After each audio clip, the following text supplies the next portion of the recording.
নমস্কাৰ, মই সুচিন শ্যামন্ত বৰা। আজি মই আপোনালোকৰ কাৰণে লৈ আহিছোঁ এটা ইনফৰ্মেটিভ ব্লগ। কথাটো হৈছে এনেকুৱা, GMCHত আমি চিকিৎসাৰ কাৰণে আহোঁ, কিন্তু বহু সময়ত থকাৰ অসুবিধা আহি পৰে। গুৱাহাটী মহানগৰীত 1000 টকাৰ তলত যেন ৰুম পাবলৈ নাই। গতিকে GMCHৰ কৰ্তৃপক্ষই আপোনালোকৰ কাৰণে লৈ আহিছে এটা বিশেষ সুবিধা। কাৰণ আপোনালোকে মাত্ৰ 150 টকাত থকাৰ সুবিধা পাব, আনহাতে বহু কম টকাতে খোৱাৰো সুবিধা পাব। অৰ্থাৎ থকা খোৱাৰ সুবিধা পাব যদিহে আপোনালোকে GMCHত আহি পেলাই চিকিৎসা কৰে। আহক তেন্তে এই সুবিধাবোৰনো ক'ত আছে, আজিৰ এই ভিডিঅ'ৰ থ্ৰুৰে আমি আপোনালোকক দেখুৱাম। বন্ধুসকল, ইতিমধ্যে আপোনালোকে গমেই পাইছে মই আজি কিহৰ ওপৰত এই ভিডিঅ'টো বনাই আছোঁ।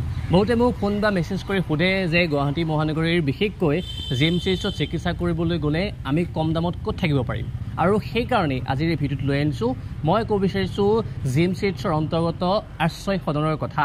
এই আশ্ৰয় সদনত মাত্ৰ 150 টকাত আপোনালোকে থাকিব পাৰিব, আনহাতে মাথো 40 টকাতেই খোৱাৰো সুবিধা লাভ কৰিব। আৰু সেইকাৰণে ভাবিলোঁ এই ভিডিঅ'টো বনাওঁ যাতে আপোনালোক সকলোৰে সুবিধা হোৱাকৈ। আৰু মোৰ পাছফালে দেখিছে, এয়াই হৈছে গুৱাহাটী লিখা আছে গুৱাহাটী চিকিৎসা মহাবিদ্যালয় GMCHৰ যিটো আশ্ৰয় সদন। অৰ্থাৎ আপোনালোকৰ যদি চিকিৎসা কৰি থাকে তেন্তে আহি পেলাই আপোনালোকে দেখিছে উচ্চ যিটো বিল্ডিং, এইটোতে আপোনালোকে থকাৰ সুবিধা লাভ কৰিব পাৰিব। বহুত ৰুম আছে, তাৰ সমান্তৰালকৈ বহুখিনি সুবিধা দিয়া হৈছে মাথো কম টকাতে। যিহেতুকে চিকিৎসা কৰিবৰ কাৰণে বহুখিনি টকাৰ প্ৰয়োজন হয়, তাতে যদি থকাটো বহুত টকা খৰচ হয়, সেই সকলোবোৰ ভাবি চিন্তি পেলাই এই আশ্ৰয় সদন নিৰ্মাণ কৰা হৈছে। আজি আমি এই ভিডিঅ'ৰ থ্ৰুৰেদি আপোনালোক সেই সকলোবোৰ দেখিবলৈ যত্ন কৰিম। তেন্তে আহক আমি ভিতৰৰ ভাগলৈ যাওঁ আৰু অলপ কথা জানি লওঁ।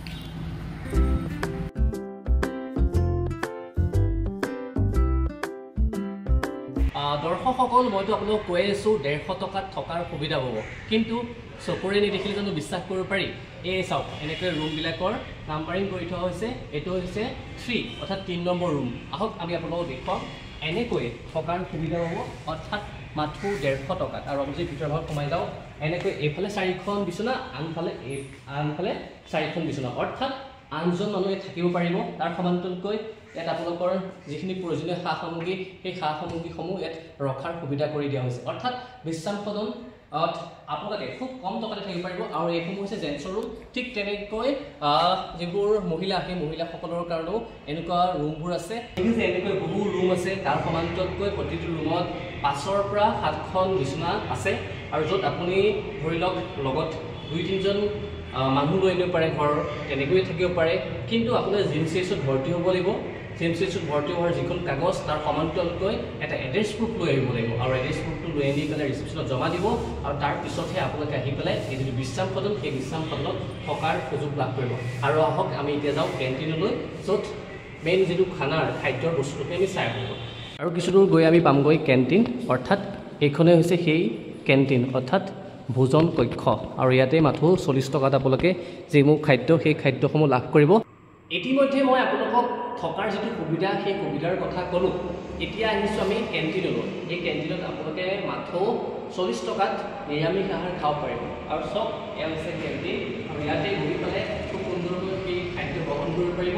আৰু স্বচ্ছতাৰ ওপৰত খুব গুৰুত্ব দিয়া হৈছে। দেখিছে, এই কেণ্টিনখন খুব সুন্দৰকৈ ৰখা হৈছে, অৰ্থাৎ স্বচ্ছতাৰ ওপৰত গুৰুত্ব দিয়া হৈছে। যিহেতুকে ৰোগীসকলে আহি পেলাই ইয়াত থাকিবহি, খাবহি, আৰু সেইকাৰণে গুৰুত্ব দিয়া হৈছে। গতিকে আপোনালোকে সকলোৱে গম পালেই নহয়, GMCHত যেতিয়া আপোনালোকে ভৰ্তি হ'ব বা চিকিৎসা কৰিবলৈ আহিব, তেতিয়া আপোনালোকে এই আশ্ৰয় সদনত আহি পেলাই যোগাযোগ কৰি থকা খোৱাৰ সুবিধা লাভ কৰিব মাত্ৰ 150 টকাত। গতিকে এইটো আমাৰ সকলোৰে ভাল খবৰ। আৰু এই ভিডিঅ'টো যিমান পাৰে সিমান শ্বেয়াৰ কৰক, যাতে আন 10জনৰ সুবিধা হয়। আৰু সেইকাৰণে এই ভিডিঅ'টো মই আজি প্ৰস্তুত কৰিছোঁ। বাইদেউ আছে ইয়াৰ দায়িত্বত, তেখেতৰ পৰা আমি জানিম। বাইদেউ, ইয়াত কেনেকৈ যোগাযোগ কৰিব আপোনালোকৰ সৈতে থাকিবলৈ হ'লে? আমাৰ ইয়াত আপোনালোকে বাহিৰে মেডিকেলৰ বাহিৰত তেনেকুৱা হোটেলৰ পিছত লগোৱা আছে, আৰু লিফলেটবিলাকো দিয়া হৈছে, ফোন নম্বৰ দিয়া হৈছে, তেনেকৈ আপোনালোকে যোগাযোগ কৰি আহিব পাৰে। খোৱাৰ কাৰণে কিবা সুবিধা আছে নেকি? খোৱাৰ কাৰণে কেণ্টিন আছে। আৰু এই খাদ্যবোৰ দামবোৰ কেনেকুৱা? 40 টকাকৈ নিৰামিষ ভাত, হয়, আৰু মাছ ভাত খাবলৈ হ'লে 80 টকা। সেইবোৰ দামবোৰ বেলেগ বেলেগ হ'ব। আৰু আপোনালোকৰ সৈতে যদি যোগাযোগ কৰিব বিচাৰে, কেনেকৈ যোগাযোগ কৰিব? যোগাযোগ এইদৰে আপোনালোকে ফোন কৰি আহিলে হ'ল, আমি আপোনালোকক গাইড কৰি দিম যে কেনেকৈ আহিব, কোনখিনিত আছে। হয়, ৰোগীসকলে আহিব পাৰিবনে? লগত অহা সকলো আহিব পাৰিব? থাকিব পাৰিব, যদিহে ৰোগী সুস্থ। যদি অসুস্থ তেনে নহ'ব, কিয়নো আমি ৰোগীৰ পৰিচালকৰ বাবেহে বুলি কওঁ।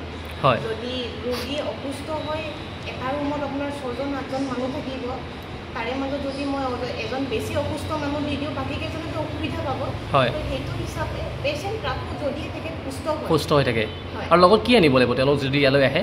তেখেতক তেখেতসকলে যিয়ে থাকিব তেখেতৰ নিজৰ আইডিখন ভোটাৰখন নহ'লে আধাৰখন আনিব আৰু মেডিকেলৰ কাগজখনো থাকিবই লগত মেডিকেলৰ কাগজখন অনিবাৰ্য নেকি লাগিবই সেইখন লাগিবই সেইখনৰ জৰিয়তে আমি আপোনাক গম পাম যে আপুনি মেডিকেলৰ কাৰণতে আহিছে নে অন্য কিবা কামত আহিছে ৰোগীসকল বা যিসকলক গুৱাহাটী মহানগৰীত আহি পেলাই ইমান দামত থাকে সুবিধা হৈছিল ভাবেনে তেখেতসকলেতো যাওঁতে কৈয়ে যায় যে আমি বহুত মানে কমত যি মানে কাষত মেডিকেলৰ কাষত হোটেলবিলাক আছে 1200 1000 তেনেকৈ থাকি আছে ইয়াতে আপোনাৰ 150 টকাতে হৈছে এজন মানুহ আহিলে তাৰ বেছিভাগ তেখেতৰ 150 টকা দুজন হ'লে 300 টকা হয় বহুত কমত আহি যায় ক'ত 1200 টকা আৰু ক'ত 300 টকা তেখেতসকলে এজন মানুহে 190 টকাত আপোনাৰ থাকিব পাৰিলে খাবও পাৰিলে 156ৰ কেপাচিটি আছে সিমান মানুহ থাকিব পাৰি আৰু মহিলা আৰু পুৰুষসকলৰ বাবে বেলেগ বেলেগ বেলেগ বেলেগ মহিলাৰ ভাগে মহিলা থাকিব পুৰুষৰ ভাগে পুৰুষ থাকিব দৰ্শকসকল ইতিমধ্যে মই সকলোবোৰ কথা আপোনালোকক জনালোঁ খুবেই এটা ভাল খবৰ বুলি ক'ব লাগিব JMCHলৈ আহি পেলাই বহু মানুহে চটফটাই থাকিব লগাত পৰে বহু মানুহ অসুবিধাত পৰে